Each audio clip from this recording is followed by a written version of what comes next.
অনেকে জিজ্ঞেস করেছে, আপনারা যদি বাংলাদেশ পরিচালনার সুযোগ পান তাহলে বাংলাদেশটি কেমন হবে?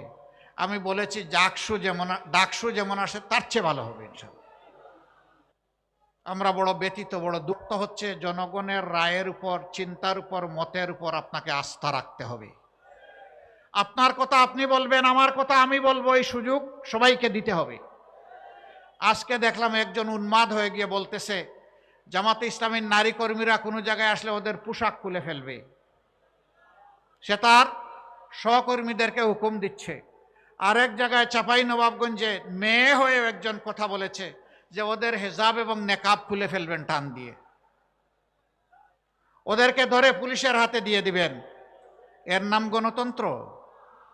নির্বাচনের আগেই যদি আপনি এটা করেন, নির্বাচনের পরে কি করবেন? একদিকে আপনি মাদের হাতে দিবেন ফ্যামিলি কার্ড, আর পাশাপাশি আপনার প্রতিপক্ষ হলে তার সেই মায়ের গায়ে দিবে আপনি হাত। ওই ফ্যামিলি কার্ড আর হাত দুইটা একসাথে চলবে না। যদি সত্যিই সম্মান দেখায় থাকেন তাহলে আগে আপনার মাকে সম্মান দেখান, এরপরে বাংলাদেশের প্রত্যেকটা নারীকে মায়ের মর্যাদায় সম্মান দেখান।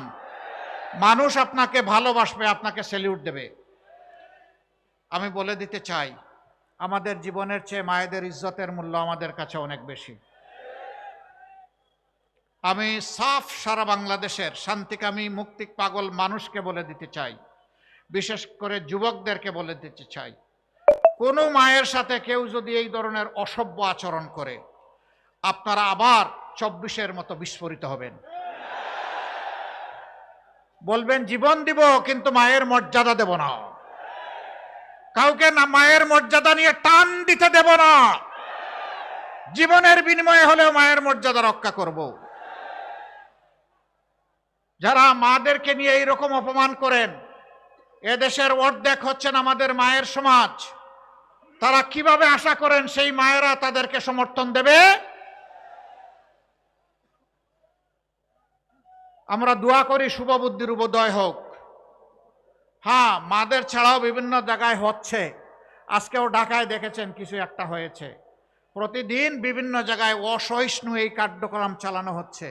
কেন রে ভাই, এখন তো মাঘ মাস, এই শীতের দিনেই যদি মাথা এত গরম হয়, চৈত্র মাসে কি হবে?